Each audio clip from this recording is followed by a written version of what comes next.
Hi, I'm Allen Barlow, guitar instructor and co-owner of Homewood School of Music, and we're kicking off our video series, tutorials on different musical topics. And today's topic, what we're going to do is we're going to discuss arpeggios, specifically dominant seventh chord arpeggios. Now, a lot of times people don't really know what that means. They hear dominant seven, they think of maybe diminished, or they think of something else. And at least guitar players are bad about that, not understanding what that means specifically.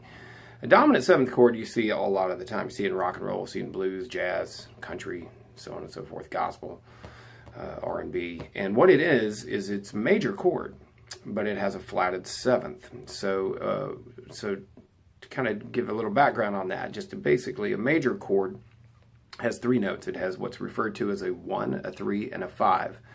And they're aligned alphabetically. Whatever your 1 is, whatever letter that may be, like say for instance your A, your 3 would be a C sharp. Notice it's a sharp, but without getting too specific on teaching how to spell chords today, just notice that it's alphabetically 2 letters up, just as 1 to 3 is 2 numbers up. And then the fifth is E. So an A major chord is A, C sharp, E. And if we do a dominant seventh, what we're doing is we're adding another number. We're simply adding a 1. We have a 1, a 3, and a 5 in a major chord.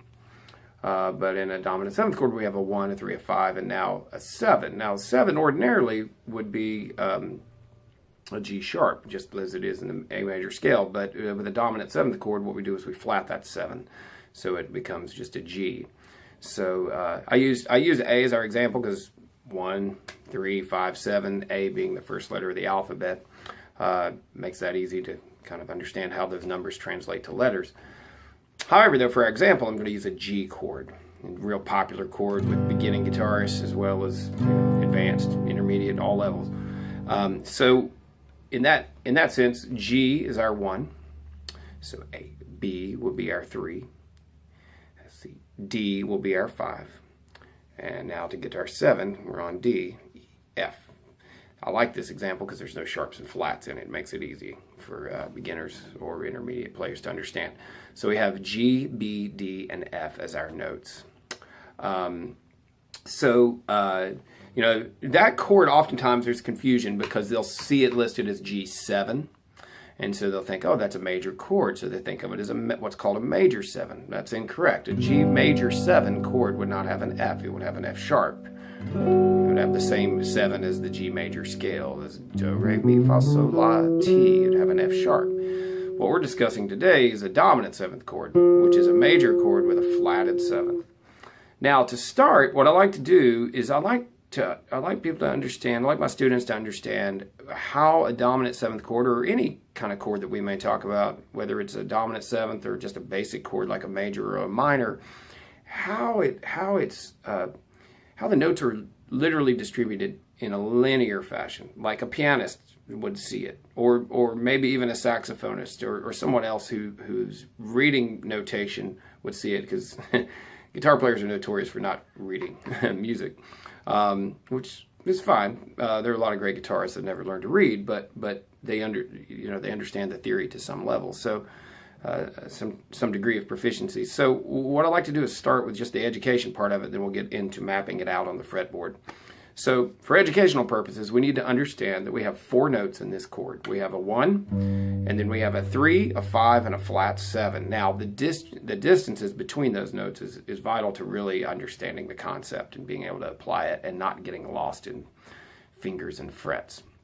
So the way it works out is the distance from 1 to 3 is called a major third intervallically, and what that means is basically 2 whole steps, or you can think of it as 4 frets, 4 half steps. So if I'm on the 3rd fret, 3 plus 4 would put us on the 7th fret. Or you could think of it as 2 whole steps. So 3, then a whole step to 5, but skip it and go 1 more whole step and go to 7. Our notes are G, B, D, F. 1 is G, B is our 3rd. Now from the 3rd to the 5th in the chord, we're going to go 1 less in half step than what we just went. Instead of 4 half steps, we're going to go 3 half steps. So you could think of that as a whole step and a half step, and that would put us squarely on a D note. B, D. And then we have, from that point, we have another one of those same intervals. We're going to go another minor third up from D to F, which is another 3 half-step distance. So we have that distance. So G, B, D, F, and then that puts us 1 whole step shy of the G note, which is right here. And then it would start over. Unfortunately, we don't have enough frets to play all of those notes again, but that is how the chord is laid out. G, B, D, F, G. And it's really important to kind of see that structurally. Now what we're going to do is we're going to go horizontally across the guitar and look at that in different scenarios. This is G in this position, in the open position, and so our notes would be G, then B, then open D, F, then G, then B, then D, then F, then G, like so. So we're playing 3rd fret, 2nd fret, next string we'll play open and 3rd fret, next string we'll play open only, next string we'll play open and 3rd fret, next string we'll play 1st fret and 3rd fret. And that is 1, 3, 5, 7, 1, 3, 5, 7, 1. It's important to sing those numbers too, for later on down the road, when you're developing your improvisational skills, you can hear what those are. When you're playing a line or a lick, you can target. That's a little bit down the road. That's another lesson we'll be doing down the line. But you know, for playing licks. But notice I used a note that's not in the arpeggio, but again targeted the 3rd. Anyway, for the next position, you want to look at this shape. It comes from an E formed bar chord. We lose our pinky, and that gives us the F there. And there are a few variations of geometric patterns for this. You can play the 1 here, G, and then go to the 2nd fret, B, 5th fret, D, change strings, use your 1st finger and go to the F on the 3rd fret of D. Same string, D, but you're playing a G note on the 5th. Then B on the 4th fret of the G string. Here comes D on the 3rd fret of the B. Then F on the 6th fret. And now lastly the root again at the 3rd fret of the G string, or E string, sorry. It's a G note.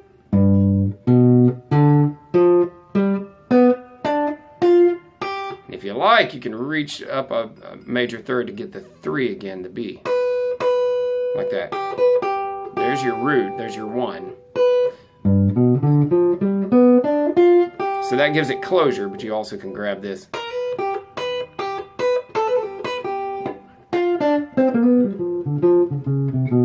I'm putting in extra notes, but just showing you how a lot of licks and lines are based on the arpeggio. A lot of guitar players learn a bunch of scales and they think that scales are really the core of it all, and it's really not. The scales tell you all the notes you can use.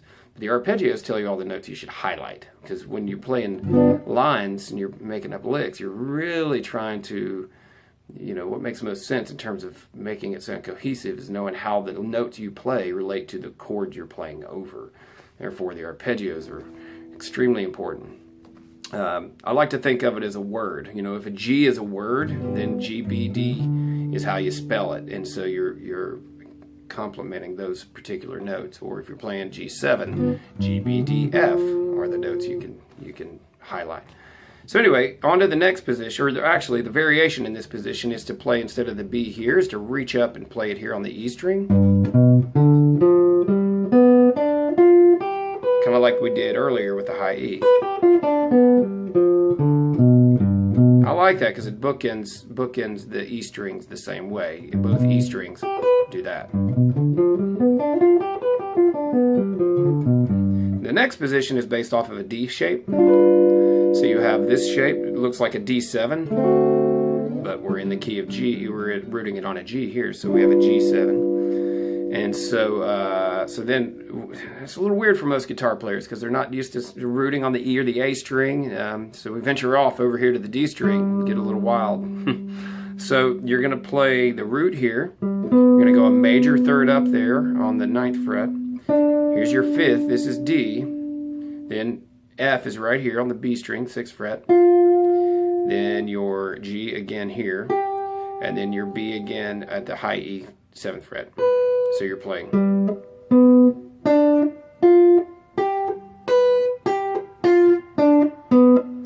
you also have two empty strings we haven't talked about in this position, the E and the A. So we can go down to the F here at the 8th fret. So that's our 7. Since this was our 1, now we're going backwards. This is flat 7. This is 5. This is D. And this is B. This is our 3. But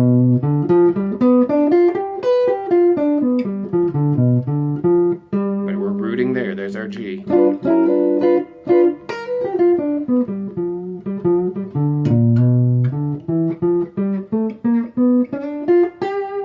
Again, just to play around with it, try to put in other notes. Don't worry about the scale even, just find notes that sound good. I'm playing notes that don't belong in the key, like a B flat against the B. And so on. Then the next form is based off of a C shape. So we make it look like a C7, but we're all the way up here at the 10th fret where G is. It's the same shape as a good old cowboy C7 shape that we learned early on. So here we go. Now we're going to put our pinky, though, on the G note here on the A string 10th fret. Then we're going to go to B on the 9th fret of D. Then the D note on the 7th fret. Then pinky on F. Here's G. Here's B. Here's D. Now, like the last arpeggio, we've got a little room over here on the low string, so we can play our G, we can go down to our F, we can play our D here at the 10th fret, and our B at the 7th, so we get this. And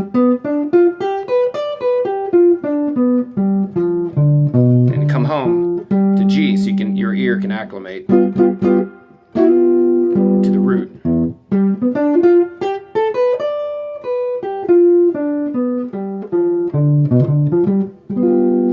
Last but not least, we're going to play it off of an A shape. I'm not using my middle finger, I'm just bending it out of the way.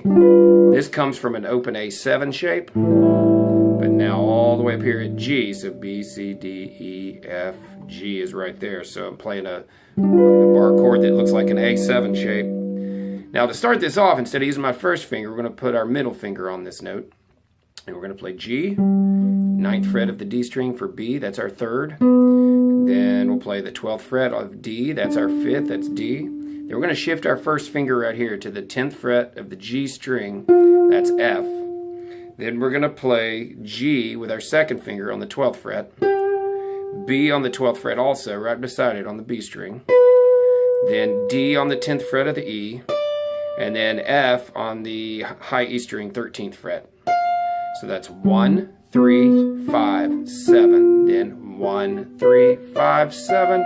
Everything I've played is just 4 notes. Every shape I've played is 4 notes. It's G, B, D, F.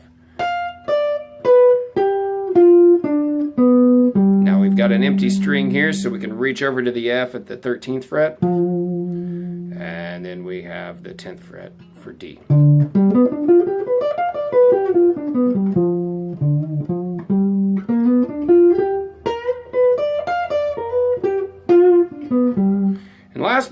That's all 5, but last but not least, basically what happens is the open position starts over again, but now it looks different because you have to fret notes because you're no longer using open strings. So we've played the G position, what's called the E position, but it's still a G7 chord. The D position, the C position, then the A position, and now we're back home at the first one we started with, and that's the same pattern as we did at the 3rd fret and 2nd and open and 3rd fret and so on. But now we're all the way up an octave to the 15th fret. So that'd be 15, 14, 12, 15 again, 12th fret again, 12th fret again here, 15, then 13th, and then 15th. G, B, D, F, G, B, D, F, G. 1, 3, 5, flat 7. 1, 3, 5, flat 7, 1. Then it just goes all as high as you can go. It just repeats itself. So once we've started over here, it's just like doing the G position and then the E position again, but just higher. Anyway, that concludes our quick 15-minute study on dominant 7th arpeggios. Of course, this is just the key of G. Every geometric pattern that we talked about today, you can move to different keys. They connect the same way. And so I recommend learning all 5 fingerings, practicing with a metronome, playing in quarter notes, eighth notes, then try swinging eighth notes, triplets, eighth note triplets, and 16th notes, and swing 16th notes. Those 6 rhythms are kind of the primary rhythms you hear as the primary frequencies of songs and rhythms in songs. I mean, granted, there's almost an infinite amount of possibilities, but that's a good place to start, and we can take a peek at that in our next video series. First, memorize. Have a great day. God bless.